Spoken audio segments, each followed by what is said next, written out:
Hello everybody and welcome back to a brand new episode of Jeff Gordon Drive for 5 here in NASCAR Heat for the mini-series. There you see we come into this round of 8 now, 1 point out of the final 4, and I was approaching this race as almost a must-win, because if you guys have watched my career mode, you know Texas ISM don't go very well for us, so I was hoping that really we just got a win here at Martinsville for the first out of 500. We qualified P13 here in the 24 car for Jeff Gordon, so certainly got our work cut out for us here today at this very short track here in Martinsville. Joey Logano on the pole, so definitely got some work to do here if we want to find ourselves in this final 4, because like I said, Texas hasn't treated me the greatest in at least career mode, so I'm expecting the same here in championship mode, and same for ISM Raceway. So, like I said, we're looking at this right now as more of almost a must-win to just make sure we have a chance at this Final 4 and keep Jeff Gordon's Drive for 5 hopes alive now as we get ready to start this race here in Martinsville. The round of 8 is underway. 4 drivers at the end of this round will remain and fight it out for a championship at Homestead, Miami, and let's hope that we make Jeff Gordon one of those drivers as we come down through turns 1 and turns 2 in this opening lap. We know Jeff Gordon, always known for being great at Martinsville. I think he had, 9 wins or so, 8 or 9 wins at this track. Obviously, his last career win came at this very track back in 2015. A very big race that was, with Joey Logano getting intentionally taken out by Matt Kenseth. Now, as we actually went a little bit deep into turns 1, allowing Kevin Harvick, up my inside. Now, as we were 3 wide between Harvick and Denny Hamlin as we went down this back straightaway into turns 3. Kurt Busch leading the way over his brother of Kyle Busch at this point, and sure enough, we came through now on lap 3, getting ahead of Clint Boyer in that 8th position, trying to close in on the back of Kevin Harvick, which we would do now on lap 5 of the first stage, getting past the 4 of Kevin Harvick. So slowly clicking off positions, we put the pressure on Joey Logano. Now a handful of laps later on lap 11, send it up the inside of him, a little bit deep into the corner, but we cover off the 14's momentum and we get clear of Logano, and we would sure enough start to run down the cars up ahead of that group of the top 5, Kurt Busch, Kyle Busch, Ryan Blaney, Martin Truex Jr., Chase Elliott, all of those guys. As we closed in on the one of Kurt Busch, we'd actually gone to the back of him and got him a little sideways as we came out of turn 4 with 14 to go on the stage, and we sent it up the inside of him, and sure enough, we would take P5 away and then close in on the back of the 12 now of Ryan Blaney there as we went down towards turn 3. He is not in the playoffs at this point. I don't even know if he was in the playoffs at the start of this series. Now as we came out of turn 4, up the inside of Blaney as well, we would pass him, and then sure enough, battling with Chase Elliott and Martin Truex Jr. in this lap traffic, we would pass Elliott and Truex here. And now set our sights on the 18 of Kyle Busch for the lead position. So started P13 here in stage 1, and here we are with a chance to take the lead from Kyle Busch now as we come through the center of the corner side by side for the lead, with Kyle Busch putting Jeff Gordon back in front of the field. Sure enough, we are clear of Kyle Busch as we go down into turns 3, and we have the position that we need. Every point is going to matter now as we came through now at this point, lap 29, out of turns 2, actually sideways into the outside. Well, we went and picked up a little bit of damage. A caution comes out moments before the 18 of Kyle Busch passed me, so now we actually still get credited with the stage victory, but we have quite a bit of damage there on the right front of the car, 7 seconds worth of damage, so we would have to pit to fix that. There's my audio did cut out due to my Xbox controller dying when I'm on, basically when I'm racing on my wheel and my Xbox controller dies, the audio cuts out for some reason. Now as we get ready to go green here for the second stage, you see right there, we lost a bunch of positions due to repairing the car down to P13 as this second stage is underway, but that still means that we at least got the stage 1 victory, got 10 points out of it, and those 10 points can be very important if we don't win this race now here in Martinsville. Obviously, like I said, we're looking at this as a must-win situation, but if we don't win, we got to get every single point that we can here for these final 2 races before the cutoff. But already up, 5 positions or so within 1 lap here now in P8 behind Ryan Newman as we passed one of our Hendrick Motorsports teammates of Chase Elliott. Alex Bowman was around, William Byron was around, but Jimmy Johnson nowhere to be found, unfortunately. Now as we put the pressure on Ryan Newman, past him as we came through out of turns 4, messing up that corner a little bit just to get clear of Ryan Newman, as he's just always a tough driver to pass now. And actually the caution would come out here as we went down into turns 1, and it was Daniel Hemrick who brought it out, so no one would come to to the pit lane. We would get ready to go green here from the 6th position. Truex and Blaney on the front row now as the green flag is back out here in Martinsville Speedway, side by side with the 4 of Kevin Harvick as we go down into the corner. Behind us is Hamlin as we're going 3 wide actually through the center of the corner. Harvick on our inside and Elliott as well as there's a little bit of contact made with the 4 of Harvick. Now is Alex Bowman. He gets to my inside as we go down into turn 3, so we would actually get passed by the 88 of Alex Bowman, but we would sure enough be able to battle back here as we send it up the inside of Alex down into turn 3. We had gotten past Chase Elliott as well, and sure enough out of turn 4 we would be able to pass both Bowman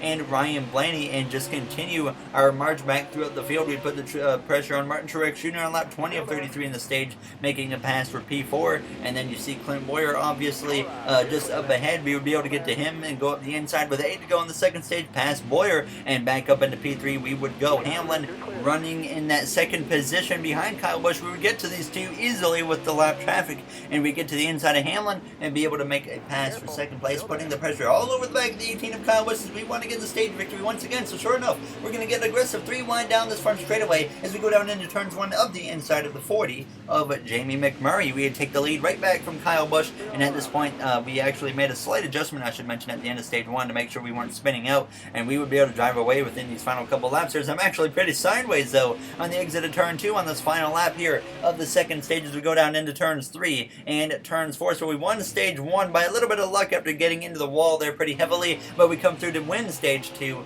and once again another 10 points. So maximum points so far here today at Martinsville Speedway, and hopefully we can finish it off with maximum points with a victory in this third and final stage as we would come to the pit lane for 2 cans of fuel and 4 tires and get ready to go green here for the final stage in Martinsville. Can we win Jeff Gordon into the Final Four like he did in 2015? We're about to find out within the next 58 laps as we go down into turns 1. Kyle Busch has a much better launch into turns 1 than I do. I played it a little bit conservative, but I want to do everything I can to make sure I stay ahead of the 18 of Kyle Busch. I don't want him to get in front of us and drive away, so I'm going to be a little aggressive here, maybe getting into him a few times now as we come out of turn 4, getting into his door just a little bit side by side at the end of this first lap here in this third and final stage. Now as we come through the center of the corner, Kyle has to drive off of the corner. Blaney lurking behind in P3 as I'm just not willing to give up that position at this point in the race. If this was certainly the second stage, I would have probably just let Kyle Busch have it,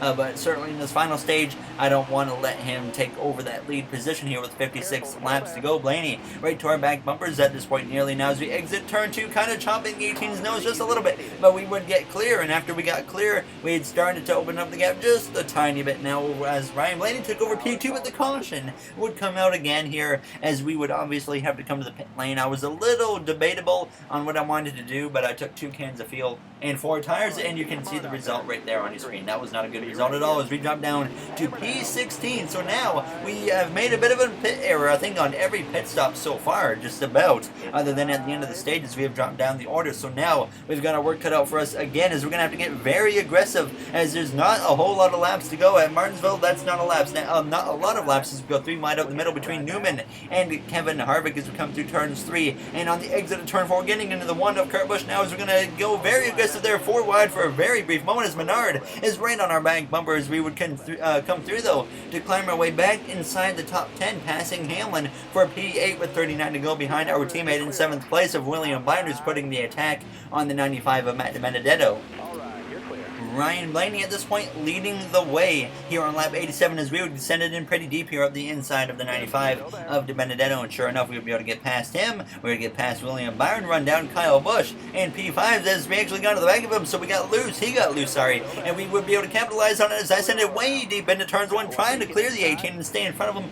Unfortunately it didn't quite work now as we do have a pretty good drive off, so we're going to get aggressive. Kyle trying to block that inside, but we get down there anyways as we go down into turns 3, and sure enough now putting the attack on the 18 of Kyle Busch. We will be able to get past 18 of Kyle Busch as well, and now come through a little bit later passing Chase Elliott as well as we went down into turns 1 and 2, and I believe that was the 14 of Boyer we passed as well, as now we're dealing with lap traffic once again. But Blaney did a pretty solid job here getting through the lap traffic that we were struggling to gain on him. Now as we came through on lap 105 we had actually closed in on him sure enough, but he was getting towards the end. As you see, there's not much lap traffic up ahead, but the caution comes out again here with 20 laps to go. You see very mixed strategies. I decided to take a risk. We've lost positions on every pit stop. I don't want to lose positions at this point in the race. I decided to stay out, and we come out as the lead car. So now we've got to work it out for us. We're going to have to hold off some very fast cars that might have fresh tires. There's about 5 cars that stayed out total now, as the green flag, though, is back out as we lead down into turns 1. A little bit over 15 laps to go, trying to punch Jeff Gordon's ticket into that final 4 at Homestead, Miami. As we go down this back straightaway here, down towards turn 3, it's Matt DiBenedetto and Clint Boyer currently side by side. Now as DiBenedetto, though, has the advantage, as immediately as I went down into turns 3 and turns 4, I realized that the car was pretty loose, but DiBenedetto, he had held up Kyle Busch quite significantly, but Kyle had finally gotten past him and now could set his sights on us. He was one of the drivers that pitted. Sure enough, you see me sliding a little bit on the exit of the corner. Kyle Busch quickly closing that gap. We come to now lap 120 of 125, 6 to go, approaching 5. Kyle, at this point, has gotten to our back bumper, so at this point, I was all about defending over him. As we came through now on lap 123, down into turns 1, Kyle actually gives us the bumper as we go down into the corner, but we still just go full defense mode as we exit turn 2, slipping and sliding. Approaching just 2 laps to go at this point, is now the main goal is to just not give up that inside, as William Byron goes up the outside of Kyle Busch as we exit turn 4. We don't have the fastest car on the track at this point with these tires, but I'm doing everything I can to punch Jeff Gordon's ticket into this final 4 as Byron continues to try and attack Kyle Busch on that outside, as we are slipping and sliding again on the exit of turn 2, but we have just a lap and a half to go. We're not going to let this win slip away. And at this point, as Byron, though, battles up the outside as we come through out of turns 4, we clear him again as we exit turn 4. A pretty good exit off of that corner. That was the best exit out of turn 4 I've had and since the restart, probably, so very happy with that. Now on this final lap through turns 1 out of turns 2, not really slipping and sliding there either. We have the edge and the advantage as we go down into turns 3 over Kyle Busch now in second place, and sure enough, we're going to exit turn 4 and we're going to punch Jeff Gordon's ticket into the final 4 with a win in Martinsville. Nice job. Checker flag's yours. First win of this Drive for 5 series here, and it comes at the paperclip. Hopefully we can get at least one more, and if we can only get one more win in this Drive for 5 series, I would really like if it was at Homestead, Miami, here with the 24 car now, as we are locked into the final 4 with Jeff Gordon. So the next 2 episodes are basically just about seeing who gets themselves in that will be fighting against us. The big concern is like a driver like Kyle Busch, Denny Hamlin, Kevin Harvick, maybe even Joey Logano. Those are kind of like the drivers you don't really want to be battling against. Obviously, we battled against Kyle Busch at Miami in career mode, not for a championship, but at least in that race, and he was pretty strong. But either way, we've gotten Jeff Gordon into that final 4 round, as the Drive for 5 will stay alive right down to the final episode here of the mini series. And I accidentally skipped the little playoff grid, but I'll show it again right here at the end of the episode. And as always, though, if you guys did enjoy this episode, make sure to comment, like, and subscribe. Those would all be very appreciated. Here is the playoff grid that you are about to see on your screen. Martin Truex Jr., Kyle Busch, Chase Elliott currently the other 3 drivers joining us in that final 4. So we'll see if it stays that way. So I'll see you guys in the next one for Texas. Have yourselves a great day, everybody.